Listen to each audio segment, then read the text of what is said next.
to call our October 21st, 2021 City Council meeting to order, and we'll have an opening provided to us by Councilmember Michelle Barber.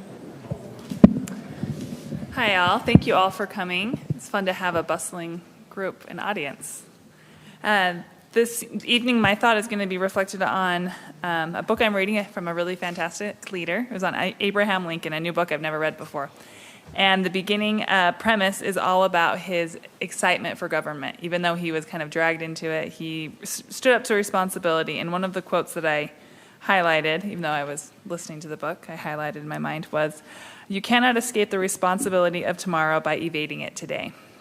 And he talked about a lot of the hard decisions that he had to make in his presidency, and I would never compare what we have here at Kaysville City to the wonderful things that that president did for us. But I do think we are having a really good example of preparing for tomorrow. It's fun to walk in and see the general plan posters up and the future that we as a council and with our youth here as well are taking part in being prepared for tomorrow. And so I thank you for all for being part of that. And with that, I will ask everyone to join me in the Pledge of Allegiance. I pledge allegiance to the flag of the United States of America and to the republic for which it stands, one nation, under God, indivisible, with liberty and justice for all. All right, thank you. All right, tonight is a fun night. We're doing a lot of fun things. The first thing that we're going to do is we are going to recognize our Kaysville University graduates. And so I'm going to come to the front, and as I call your name, if you will come up, we'd love to present you with a certificate.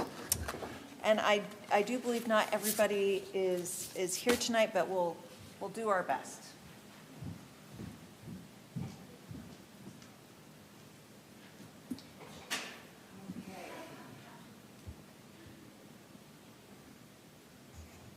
All right, Stephanie Frischnitt.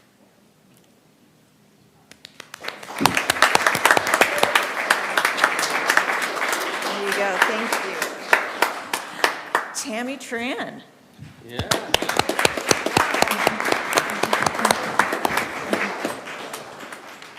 You should see the drip and grip. This is the drip and grip. Yeah. Abby Hunt.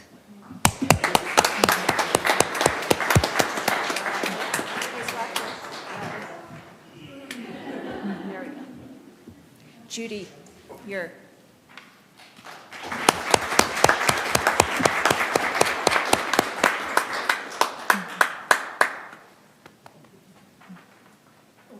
Oh, yes. Brent Toller.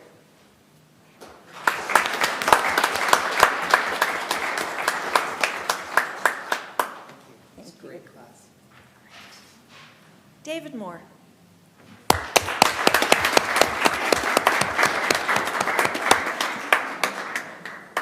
Ready? Is she ready? Are you ready? Okay. Yeah. Rain Moore. Oh, I'll wait till he gets there so I can get your picture.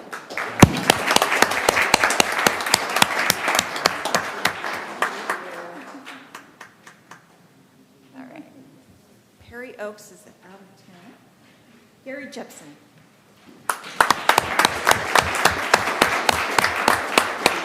Thank you. There we go. Tim Parcell. Not here tonight. Paul Allred. T. Parcell. Also not here tonight. All right.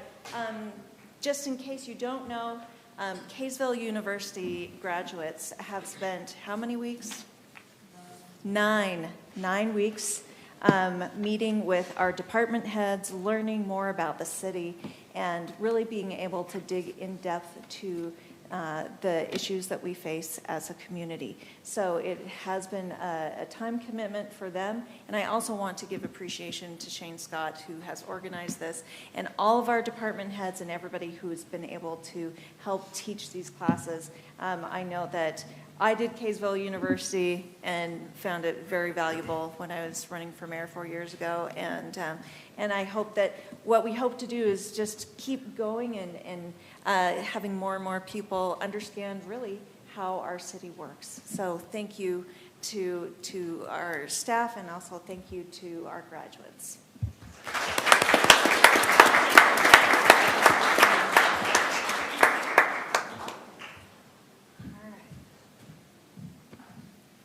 All right. Now another fun thing that we are going to do. I'm going to read the names of our Youth City Council, and we're going to swear in our Youth City Council this evening. Kate Scott, who is going to, and if you could come to the front, please. Thank you very much.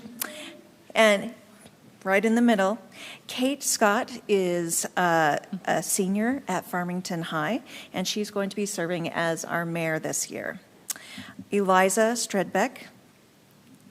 Eliza is a senior at Farmington as well, and she is going to be the mayor pro tem. Ashley Alvord, not here tonight. She is a senior also at Farmington. Kate Bowers.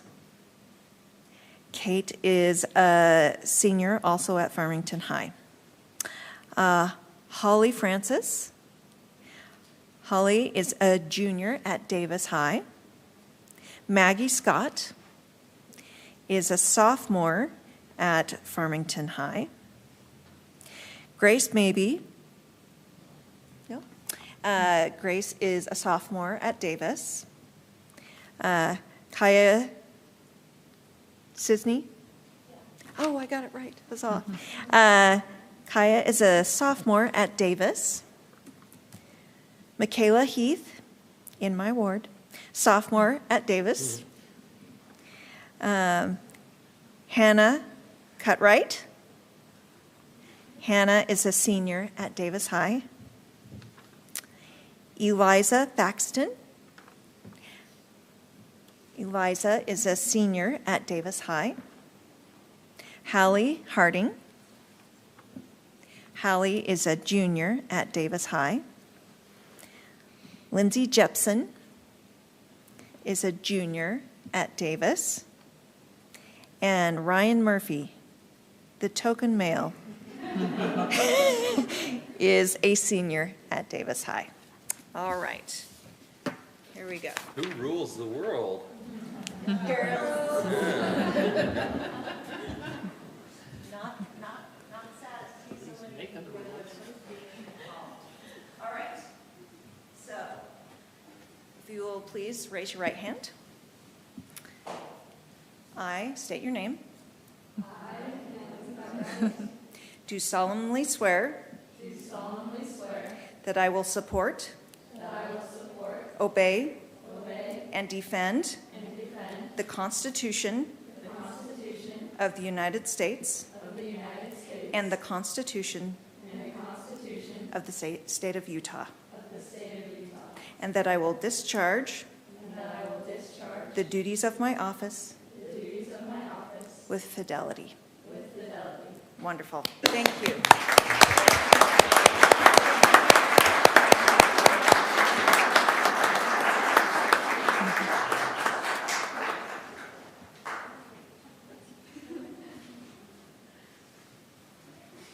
Thanks. This was exciting, and they have been patiently waiting to get sworn in at a kind of a packed schedule, so thank you for being so patient.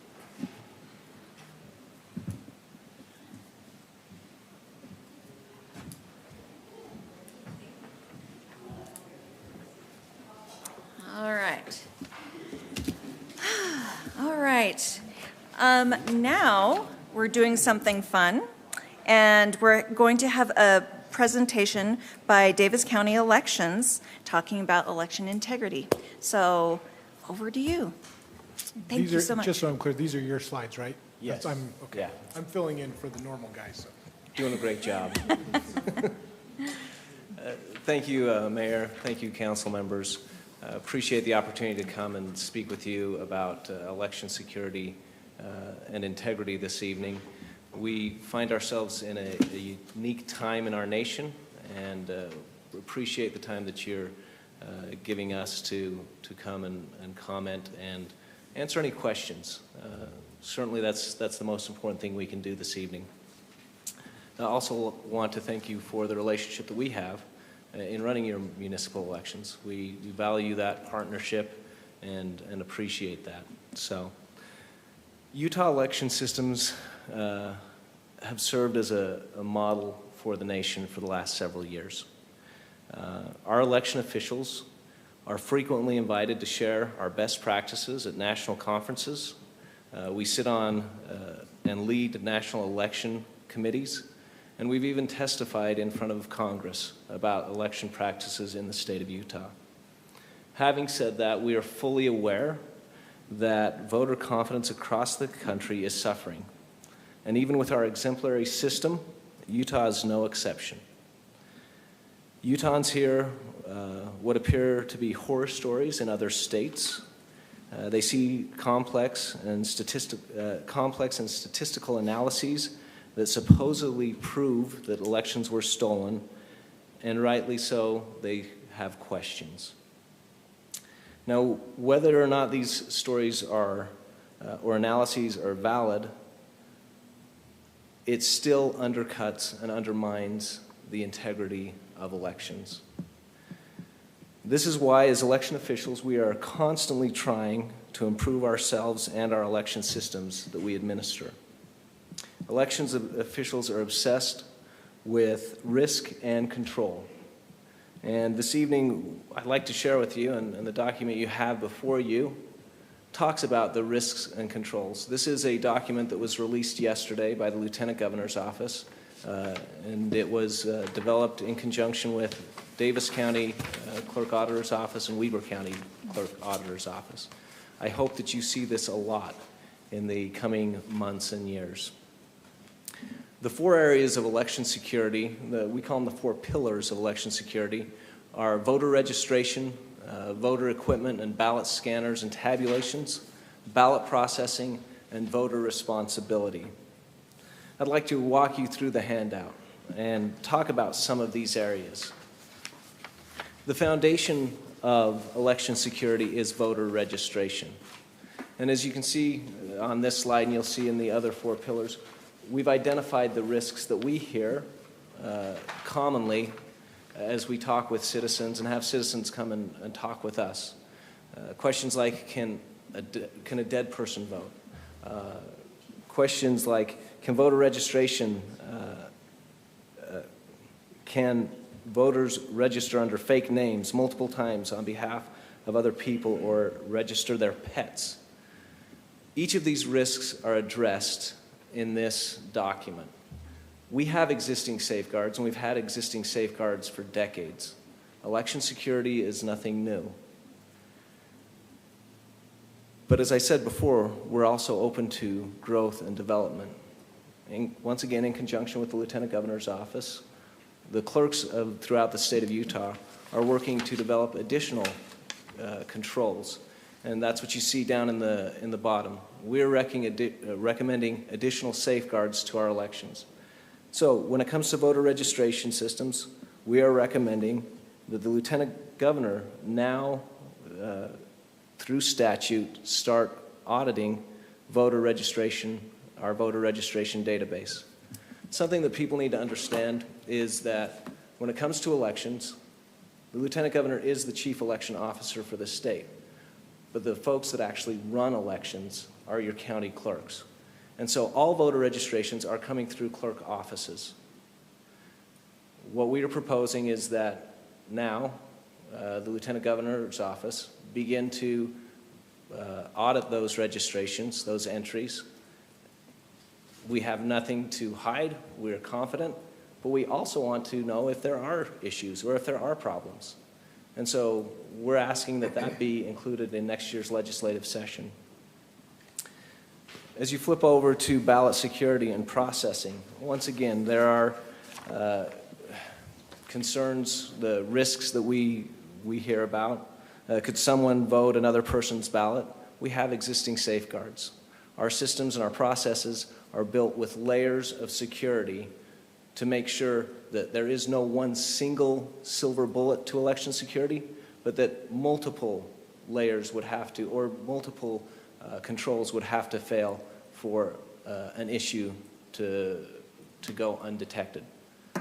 And I can speak from experience on this, that my daughter, her handwriting must have changed, and she got a call saying, your signature on your envelope does not match your registration, and she had to go in and prove that it was her.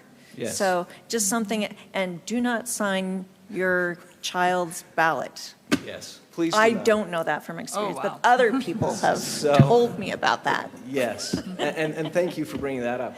Something that sometimes people are surprised when we say this, in our office, every signature is reviewed by a person. Our staff is trained in handwriting, and so in recognizing valid signatures. And once again, if we have a question, we will reach out to the voter and verify that, yes, they did sign this ballot, or no, they didn't. If that's the case, we'll spoil that ballot, and we'll send them another one and allow them that right to vote, because that is their right. What we're recommending in this area for improvements is that statewide policies and procedures are documented for every county. Every county is different and unique, so one process manual will not work for all 29 counties. But that's not to say that we shouldn't have our policies and procedures documented so that the public can review them, so that the Lieutenant Governor's office can review them, and ensure that ballot handling and processing is secure and safe for each county. The third area is, voting equipment and systems. So in this area, questions may exist such as, can an election worker manipulate ballots or vote counts? Once again, multiple layers exist. Never, while we are processing ballots, do we not have two people managing the election system. There's a rule of two. We always have two people, minimum. We also have, and this is a really important area, and I'm going to go a little bit off script right now, but I want to be very clear and not mix any words. Election equipment and systems cannot be hacked. They are not connected to the internet. They never have been, and they will not be. You cannot hack our election equipment. That is a safeguard that we will honor. The hacking of elections occur when misinformation is put out. Our election systems are safe. They are secure. Now, you may have heard about audits. We love audits. We audit consistently throughout the process. We encourage the public to come to our logic and accuracy test. What does that mean?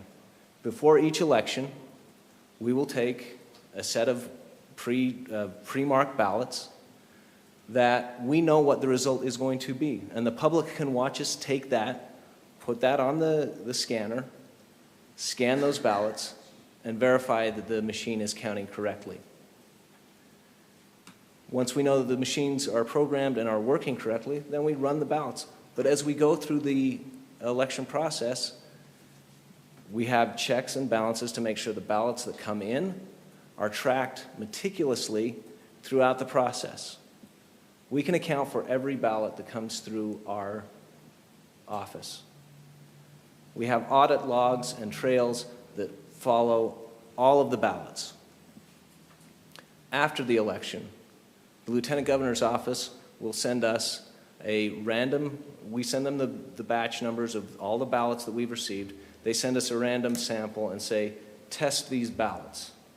We visually inspect those ballots, and then we go against the voting equipment to make sure that the equipment counted as the ballot was marked. That's a public demonstration. And once again, we invite the public to be there to watch this. These are the audits that we have in place. In addition, what the clerks are recommending for legislation is that the Lieutenant Governor's office now randomly attend these public demonstrations. They show up unannounced. Right now, we have the public there to verify it, but now we want a second independently elected official's office to come and oversee, come and watch. The final pillar of security, and I've alluded to it a little bit, is the voter's responsibility. Voters do have a role in election security and in ensuring that we have safe and secure elections, updating your voter registration.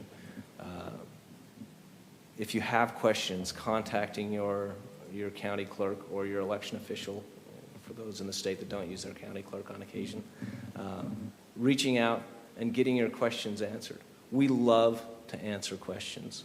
We invite the public to come and tour our office. We're happy to walk them through and show them all the checks and balances, all the layers of security, so that they can have confidence in their elections. That's our last suggested safeguard. Please come and tour your election office. This is the foundation of our democracy. When we erode it, we erode our democracy. So we welcome the public. I would welcome any questions. I also have Brian McKenzie here, my chief deputy clerk. He is the backbone of elections in Davis County. And a Kaysville resident. And a Kaysville resident as well. So I'm happy to answer any questions. I do have a question. Yes. When is the public demonstration? Is that scheduled yet? So the public demonstration already took place. It happens before the election. We had that 2 weeks ago, October 8th. Okay. Yeah. November 5th. Okay. So once again, November 5th is a great opportunity for folks to come, see the ballots, the randomly selected ballots that we've received, the random sample that we've received. They can watch as we go through that and watch for themselves to make sure that the ballots were counted as the machine counted them. Yeah. Thank you. Yes, Michelle. I do have a question, but first I wanted to say thank you. Yeah. I love talking to people about Davis County elections. Like it's such a great process. I love having confidence in it, and having witnessed it for several years, it's been really rewarding to see how great of a job you guys do. Thank you. My question is on the Lieutenant Governor auditing the voter registrations. Just what that process is going to look like, and is there going to be a public opportunity to participate in that as well? At this point, I would not anticipate that would be the case. And the reason for that is right now, all of your voter registrations go through the county clerk's office. And there is private information, social security number, that sort of information. So the clerks are processing that. They're entering it in. A vast majority of our registrations, about 90% in Davis County, come through the DMV. Okay. And so as people update their driver's license, we get notification of that, and then we update their voter registration. And so having that sensitive information, what I would anticipate is they would have access, or they do have access. They meaning the Lieutenant Governor's office? Yeah, the Lieutenant Governor's office has access. They would go in, take a random sample throughout the state. What those numbers are going to be are yet to be developed, but that's what we're recommending. They would go through and ensure, okay, it looks like, yes, this person did provide the appropriate information. Yes, this was processed correctly. So they'll take a random sampling of our registrations and cross-check that? Yep. Okay. Yeah. Interesting. Okay, thank you. Councilmember Blackham.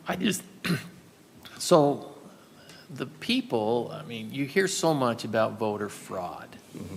Is voter fraud possible? I mean, I don't suspect it's something that you're really going to see in Utah, but boy, we sure have heard a lot about voter fraud throughout the country. And you make it sound like it's just not possible, but is it? There is no perfect system. If I stood before you tonight and said, we are perfect, you would know that I'm lying. So what you have to then look at is there reasonable assurance? Can there be mistakes? Yes, there can be mistakes. Can they swing a nationwide election? That would be very difficult. That would take an effort beyond mistakes. And so as we've reviewed several of the theories within our office, as election officials, we can see how there's a gap and that theories could be developed. We can also see how there are logical explanations to close those gaps. Some of the theories that we've had put before us, accusing our office of voter fraud, we can explain that. Simple explanations such as their data set is incorrect that they're looking at. It's incomplete. And the reason it's incomplete is because about 25% of voters in Davis County are privatized or withheld. So they're missing 25% of the data that they're doing their analysis with. Now, they don't know that until they put out their theory, and then we say, you're missing a quarter of the data. Unfortunately, people become very committed to their train of thought, and even those facts don't dissuade them. That's the challenge we're up against. So once again, we're working on legislation this year that still maintains the privacy of the voter's record, but we will now be able to, because right now under state statute we can't provide that 25%, we'll provide the full set and just redact out that private information. You'll be able to now run those analyses and have the same data set that we would do, that we do and that we would run that analysis with. Does that answer your question, or are there other follow-up questions? No, I just, you hear so much, You but do. it's not fact until somebody proves you right or wrong. And what I can say with confidence is that we are not the only election, we're not the only state that has elections that are audited throughout. Like I said in my opening remarks, we go to national conferences, we talk as election officials, we build elections that work for our unique jurisdictions. But there are some core principles. I talked about Elections 101. You do not connect your election machines to the internet. You don't. So that's where my confidence comes. Once again, it's not to say we have a perfect system, because perfect systems don't exist in this world. But we layer security on top of security on top of security to make sure that if there is a problem, we can detect it, we can correct it, and even better, we can prevent it. And that's how we run elections. And I'm confident that, yes, throughout the state of Utah, yes, I'm absolutely confident. Throughout the nation, yes, I'm confident. Because it's your friends, it's your neighbors, that are running the elections. Yes, me and Brian are here, but if you go to our election center, you will see citizens that sign up as our election poll workers, and they're not getting rich. I'm telling you that right now. I think it's like $20 a day, right? Yeah, I'm not sure. I think it's a little more than that. Maybe 100. Yeah, we're not that cheap. But these people come back year after year, and these are your friends and neighbors that are running it. Once again, part of the value of a decentralized election system. If you ever hear that we should go to a federal election system, I'll come back and do a presentation on that as well. Excellent. I do have another question. So currently how our system works is like for our local elections, and we really appreciate the job that the county does on that. Do other communities have their candidates go to the county and register to run at the county? Is that a possibility?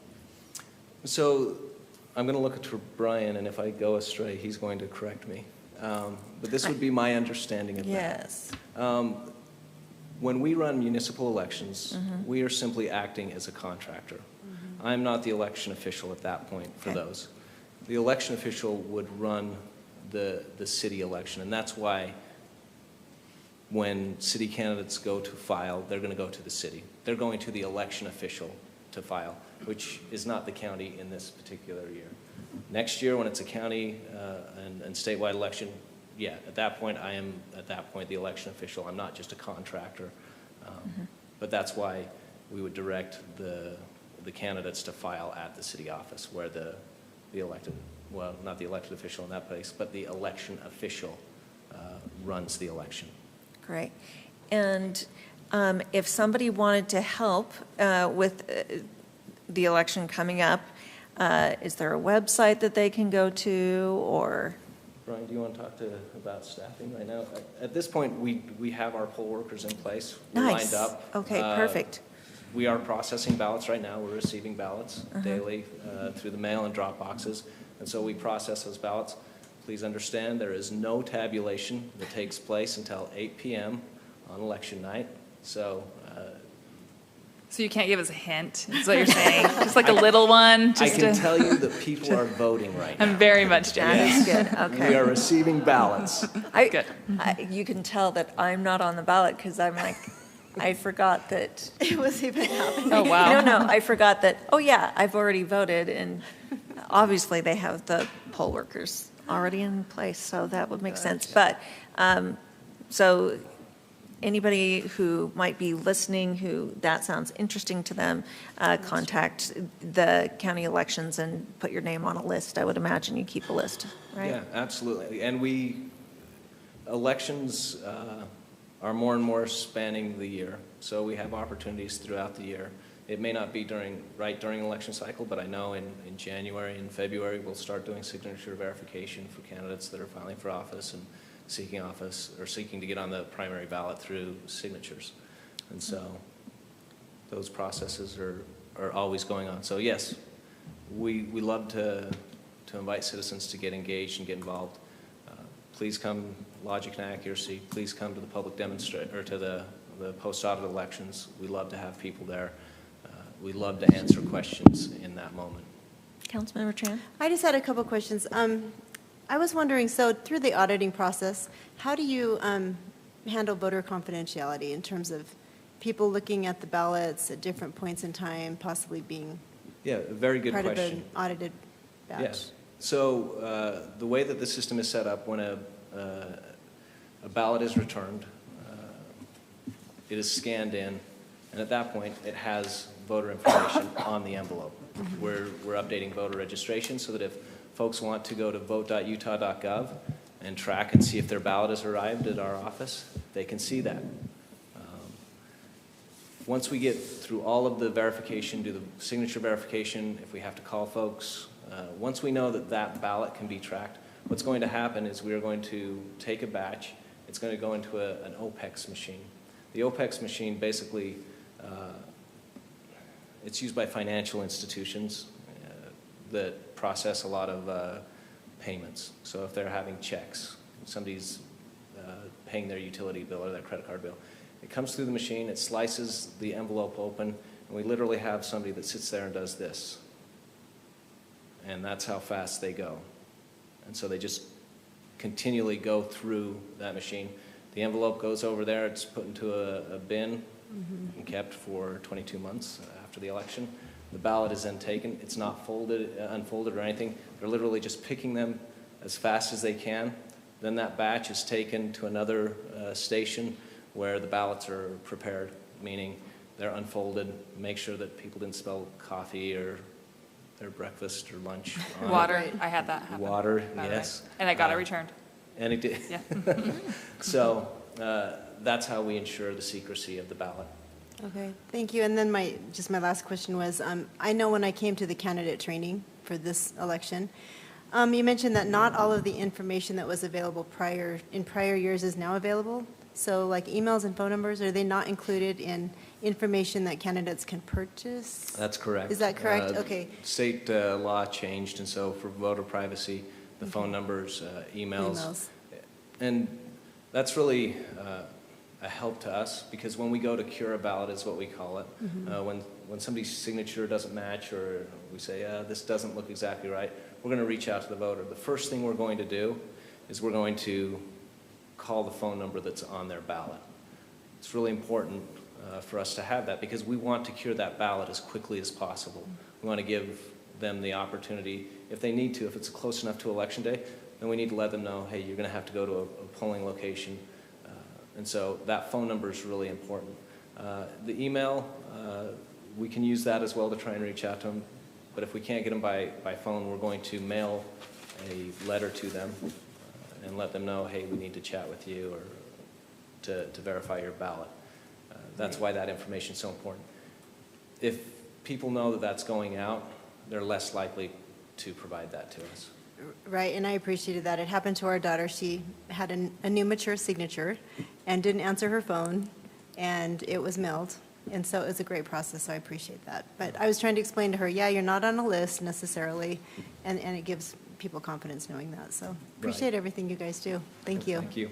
All right. So just one clarification. Sure. You said that ballot is not tied to the internet, but you just said it scans through and people can follow it on the internet. Yeah.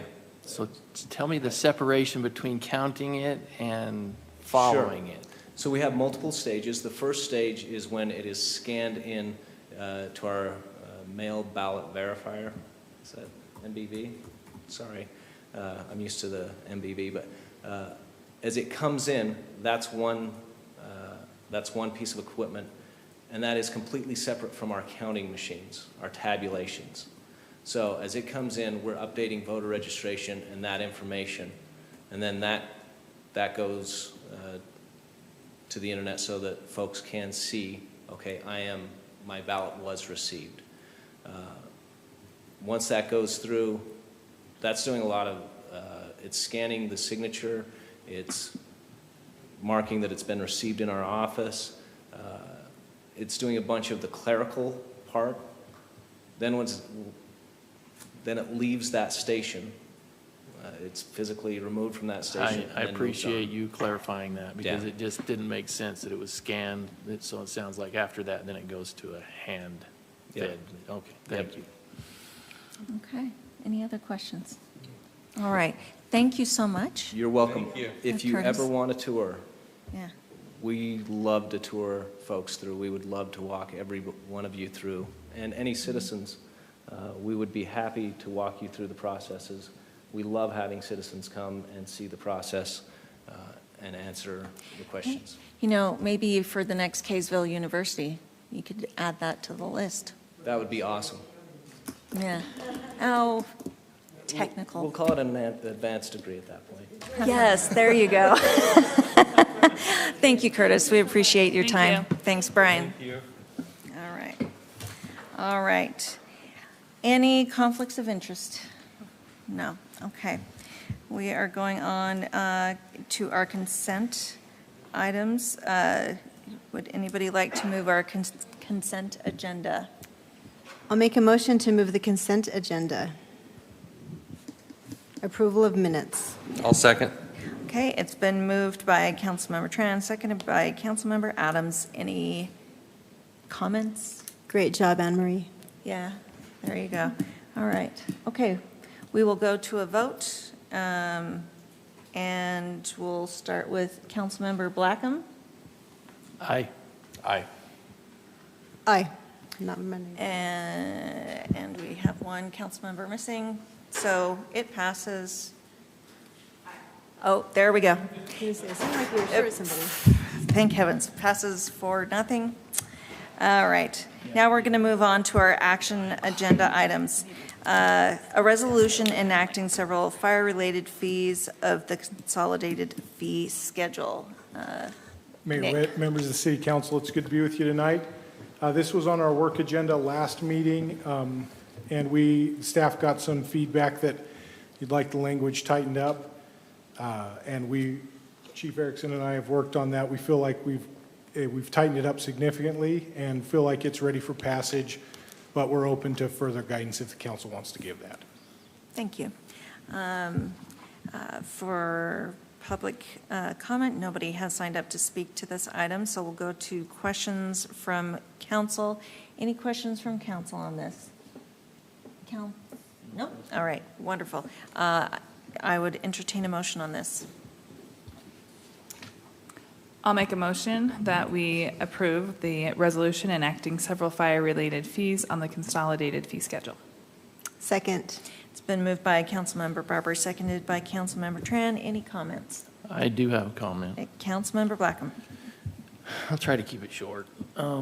As I've said, I am highly against charging any fees from the fire department. And I'll give you a scenario. And you can rebut it, you can say anything you want, but one of the things that you look at, and as I've read in the discussion, is it's for charging utility companies because they want you to have a charged hose line there while they're doing their work. And, people, what they don't understand is that utility company, when they're there, they don't want to be there either. They didn't schedule that. They didn't want to be there. The only reason they're there is because somebody dialed 911, and they were called there because they hit a gas line or did something of that effect, and it became a dangerous situation. So fire department didn't call them. The people that called them were the people that hit the gas line, dialed 911, and the 911 dispatcher dispatched the gas company and the fire department. And I just have a problem because, just like us, we don't want to be on emergencies. We're prepared to be there. They don't want to be there either. But that's what they do, and they're prepared to be there when they get called. And when they get called, it's inherently dangerous to them, so they want the fire department there. I understand that. And I feel like if we start charging them, all they're going to do is pass that charge on to the person that dialed 911. Right now, if you hit a gas line and it's mismarked, you don't pay for it. But if it's marked or you didn't call, then you pay for it. And I just don't want to get into that paying. And I've heard us say before that, it's not about the money in the fire department. Well, this makes it about the money, and I just don't want the money there. Now, if we have special events, those people have contracts, and they'll come to you and you'll negotiate a contract. And it doesn't have to be this amount. It could be an amount that they contract, because we don't know what they want, what they're going to ask for. But that would be on a separate case-by-case basis. But ultimately, what's going to happen is the person getting charged is the person that dialed 911 if it's a utility. And I just don't agree with that. So, Thank you. All right. Any other comments? Question. Yes, go ahead. Is that true, Nick, that if police dispatch the fire department and they come, that could be a situation in which this fee could be charged? So I'll let Chief Erickson chime in and correct me where I'm wrong, but my understanding is we would not charge them when we were there in an emergency response situation, but there are certain times when a utility company wants a fire truck there for safety policy reasons or for part of their own internal safety practices, and it's not an ongoing emergency situation. Under those circumstances, we would like the ability, not saying the guarantee, but we would like the ability as staff to be able to impose some charges if we felt like it was appropriate. Because that would make a difference to me too, if it's a situation where dispatch calls, says, hey, someone's hit a gas line, you need to go, and then the person gets back charged for us going to that. No, if I could, please, Mayor, Please. Council members, make it very clear, this has zero to do with a 911 call and these charges, zero. We are not charging anybody that calls 911. We operate just like we do. Where the charge may come in is the fact that a certain company's policy is once they have one of their workers go into a hole, they're required something. So the emergency is mitigated. We did our job. What Councilmember Blackham is saying that he believes, or it could happen, where that utility company would pass on what we charge them to a resident that hit a gas line or something. But we don't even know that either. We're guessing. My question, I guess, and I should have asked this or I didn't think of it this week. Is there anything in the fee schedule that suggests it's not for emergency calls? I know we put in there that it's third party, and I should have thought of that earlier this week. It didn't until Chief talked about it. Yeah, I think there's some language here that would give me pause if Chief Erickson said, I'd like to start charging people. Yeah. And that is that it says standby services for commercially sponsored events. When you respond to an emergency, I think it would be very difficult. It's very different than to say that's a commercially because sponsored event. That's why the individual that spoke at the end on the last council meeting didn't listen, in my opinion. Because it wasn't about that his dad was a firefighter for 34 years and that he would be upset if the fire department charged him for a broken glass line at their home. That is not what we're even Because that's an talking emergency. about. That's where we're going. Nothing. That's not commercial. It's not an event. So that's what gives me a lot of confidence that this fee schedule won't be abused in that way. No, and you know, as stated with Councilmember Tran, it is a tool in our toolbox. It may never be used, but it's there. That's all we're trying to do. Absolutely. Very good. All right. Thank you, Chief. Thank you. Appreciate that. All right, we're going to go to a vote. Councilmember Barber. Aye. Nay. Aye. I, Motion passes 3-1. Thank you.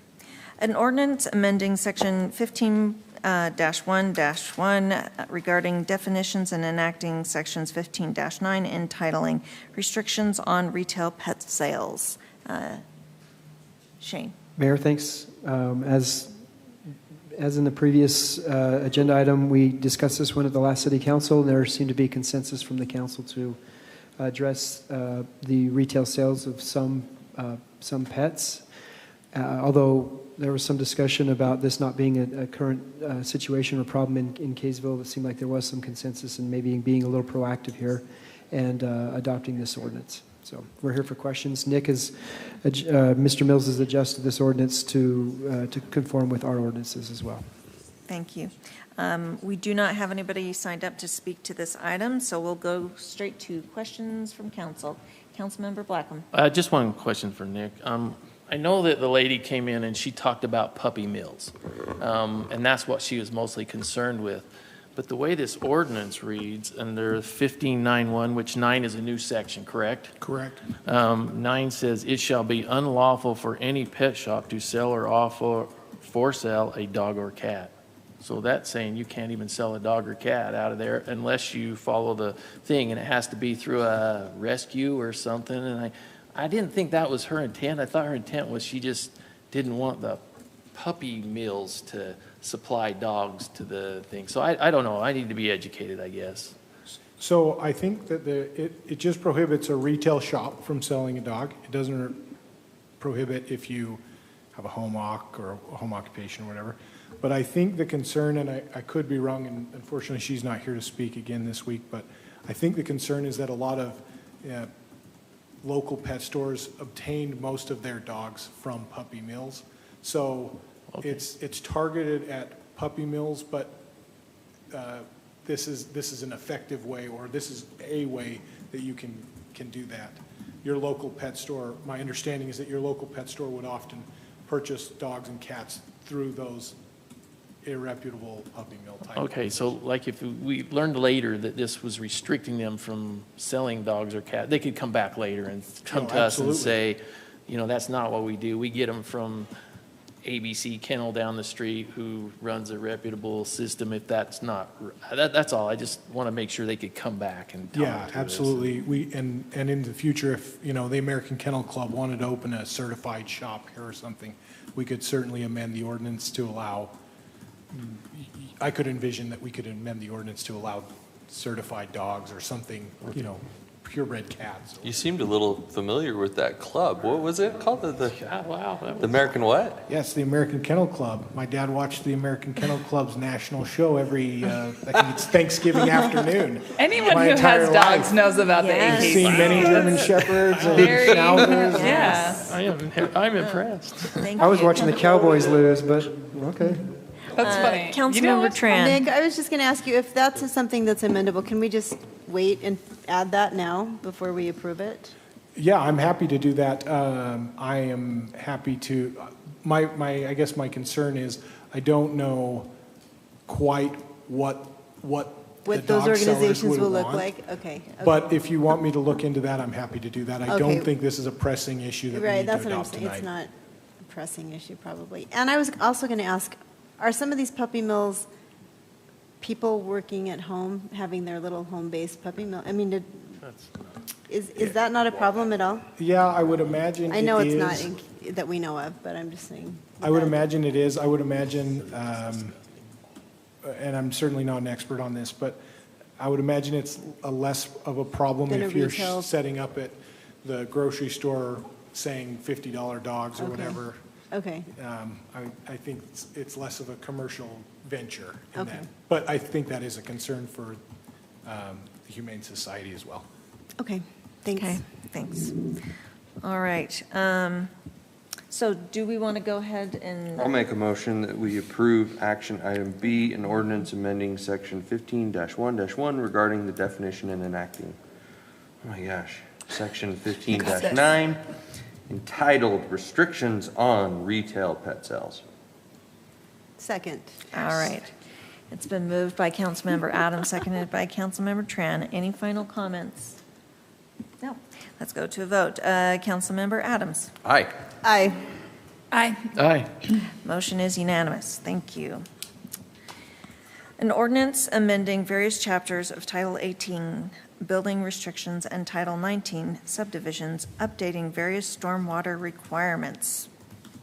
Is that you? That is correct. Josh? Very, very exciting stuff. Who doesn't love stormwater? And that's why I everybody love is here. stormwater.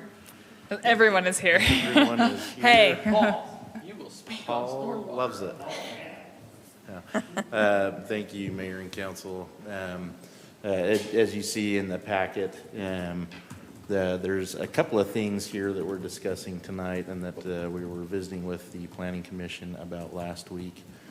I think the largest item affecting the ordinances is some modifications for a requirement known as LID, Low Impact Development.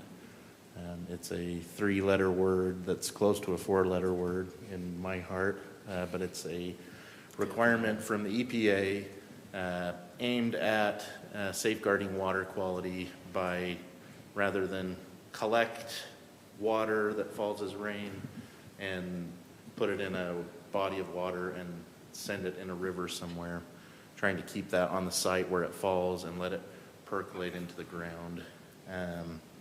It has been an interesting process. I started in 2016, and we started working on this January of 2017 with then head building official Mike Blackham at the time, now Councilman Blackham, Andy Thompson, countless consultants. This is a process that we have worked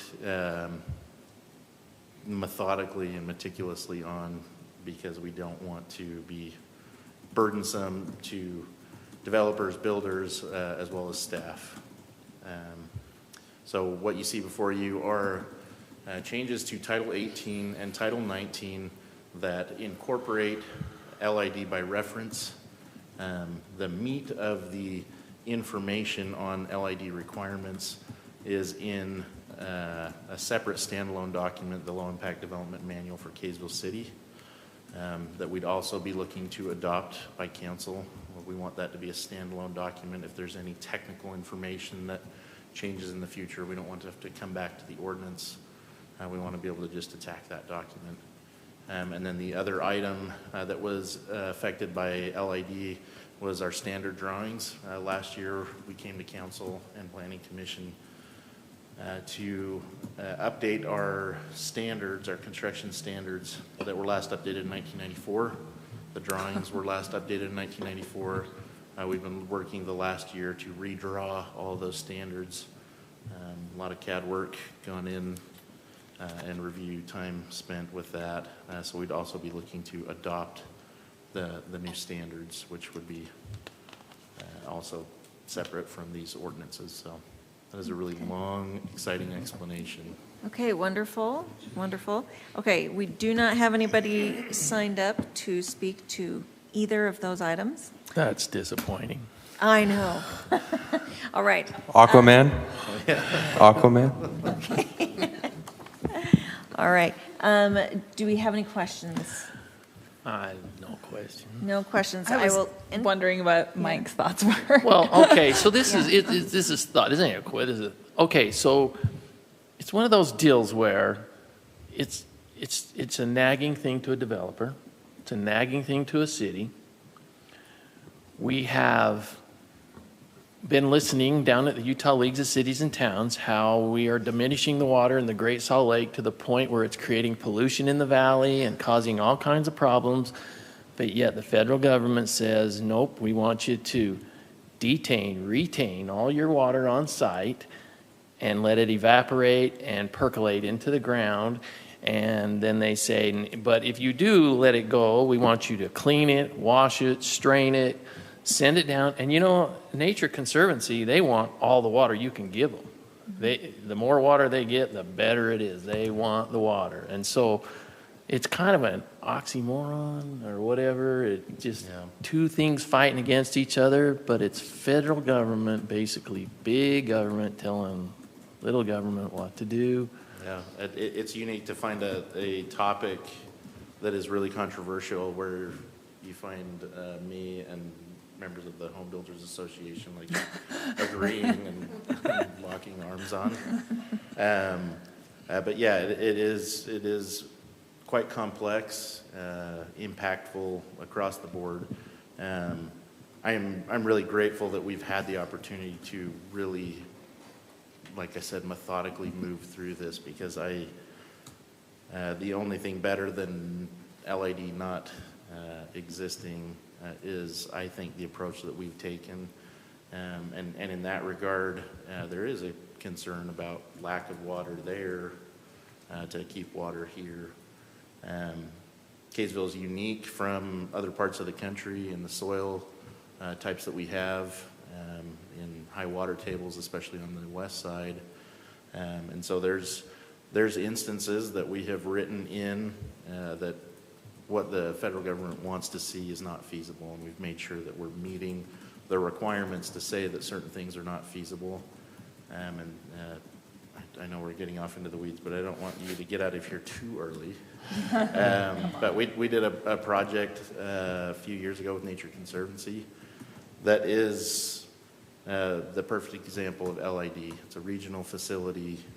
We've incorporated that as an option that we would love to see more of. We're treating water before it is impacting flora and fauna. So there's a lot of really good options as you move through that hierarchy that I think as we get adjusted to these requirements, we can find some positive impact. So. Well, if Mike says it's good and you say good. I'm not saying it. It's just, we're just doing our due diligence It's what we should do. What we're supposed to do. Okay. But, I mean, do we run the risk of getting pushback from the feds over this, or so they've given us approval? We've run this through 3 different consultants, internal staff committees, review committees 3 times as well.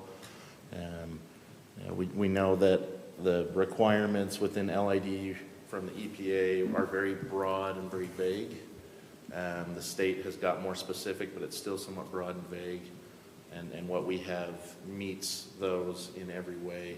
Some cities have kind of taken the approach that infiltration, injecting the water into the ground, just isn't feasible. And we've gone through a process of establishing criteria to empirically show it's not feasible, and we have the data to back it up and prove it. So, Great. It's just one of those things that the home builders get frustrated with, and you understand, and any costs that they incur, they just pass on to their consumer. And we keep talking about affordable housing, and this is just another one of those little checks that adds a little more cost to each house. But I'm sure there's a lot of good out of it. Don't get me wrong. There is good. It is good to watch and take care of the water that we have. It's a natural resource, and we use it over and over and over again. Whether you think we do or we don't, we do. And so, I appreciate Josh and his guys really digging into it, didn't hurry it, made sure they went through and did what they could. Took a lot of things out that were there that were really we not. started big, and It was quite burdensome, and if you were a developer, you would think it was, and tried to cut it down and make it. my hat is off, and I'm not even going to cry when I say it, but Logan Barker, the stormwater manager, Cody Thompson, operations foreman, countless consultants, Andy Thompson, Paul Taylor, just to name a few. This has been a Herculean effort, and we're grateful to be able to make some of these last modifications, but very appreciative of a huge effort from a lot of people. So. Well, thanks for doing that. I would entertain a motion on this item, on item C. Can we combine them? Can we do C and D together, or do we need to do them separate? I think we can pass them both together if you'd like. Then I wrote in the staff report 2 motions, but I think if we have 2 separate ordinances, you can pass them in one You motion. comfortable with that? Yeah. Because the standard drawings pretty much fit what we're doing here, and they're essentially what they were before with and then updates of to. this. Can Then I I still only keep like a barrel of rainwater at my house? So that's actually governed through the state. You've got to register with the state on, and you're limited on how much you can harvest. Wow. So that's something that we took out of the options. Look, I'm meeting the requirements with this blue barrel. Okay, let's make a motion. I'll make a motion that we approve items 5, C, and D. Second. It's been moved by Councilmember Blackham, seconded by Councilmember Tran. Any comments, pertinent comments? Okay. Let's go to a vote. Councilmember Tran. Aye. Aye. Aye. Motion's passed unanimously. I'm Thank so you. glad Nick is going out to double check. I bet that is a packed sign-up sheet. Yeah. All right. Thank you. We are going to call to the public. Unfortunately, we don't have anybody to speak to us this evening, so we'll go on to council member reports. Any council member reports this evening? Councilmember Blackham. The only thing I wanted to bring you all aware of is that obviously in development meeting, I brought up this issue with the grade crossing down there, and that the letter, which you hopefully saw tonight and signed, to try to let them know that the answer they gave us was not quite what we were wanting or expecting. So we're going to send a follow-up letter saying that, we're not going to stop here, and I do appreciate that. I do appreciate the support of the council for this. I know that I've kind of put the mayor on the spot and tried to get a meeting with the governor to talk about it. And apparently he's scheduled out for the next 10 to 12 weeks for 10 minutes with a city in Davis County on the Wasatch Front. So we'll not see him soon, I guess. So Maybe the next mayor will, but it might I be was a too little late. disappointed that they wouldn't see us and talk about it, because everybody I've talked to said, that's really a good idea, that's a bad situation, but they all point towards the governor to say he's got to make that change. But apparently, it's hard to get in to see. Yeah. That's just an update. Thank you. All right, thanks. Anybody else? No. All right, let's see, do I have anything? No. Shane, anything? to report? Well, we've got good news and bad news. The Oh, bad yeah. news is we're losing our community development director to a neighboring city. which will be really sad and a tough person to replace. The good news is I have made an offer to an existing employee to be our power director, Brian Johnson, and his name will be forwarded to you next council meeting. So we're looking forward to working closely with Brian on all things power. Appreciated Councilmember Lortz serving on that committee to choose that person. All right, thank you. I think I would entertain a motion to adjourn. Wait a minute. Paul, do you want to give us an update? Anything?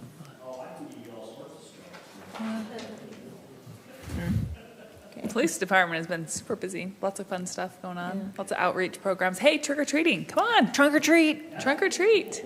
That is going to be cool. Come up and tell us about trunk or treat, please. Thank We you. found something.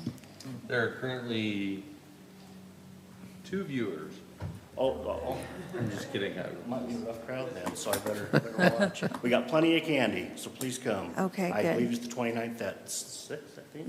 6 And to 8. so a couple hours should be a good time. We've got UHP coming too, so Oh. we'll have a couple different agencies there. It's a cool event, so. And people do dress up to give out the candy, correct? We do. As you can see, I wear mine 5 days a week. That does not so count. That does not Come count. on. Get a little creative. If I shave, does that count? If I shave I don't know. mustache or? Who's your black, That's for the sergeant from the University of Utah who passed away on duty. So that's for him. So, Cool. yeah. Okay, thank you. Thank you. Appreciate it. Thanks, Paul. All right. I'm not entertaining it. I will make a motion that we adjourn. Right? Is that what Yes. you were adjourning? Yeah. Yes. I need a second. All in favor? Bye. All right, thank you. Okay.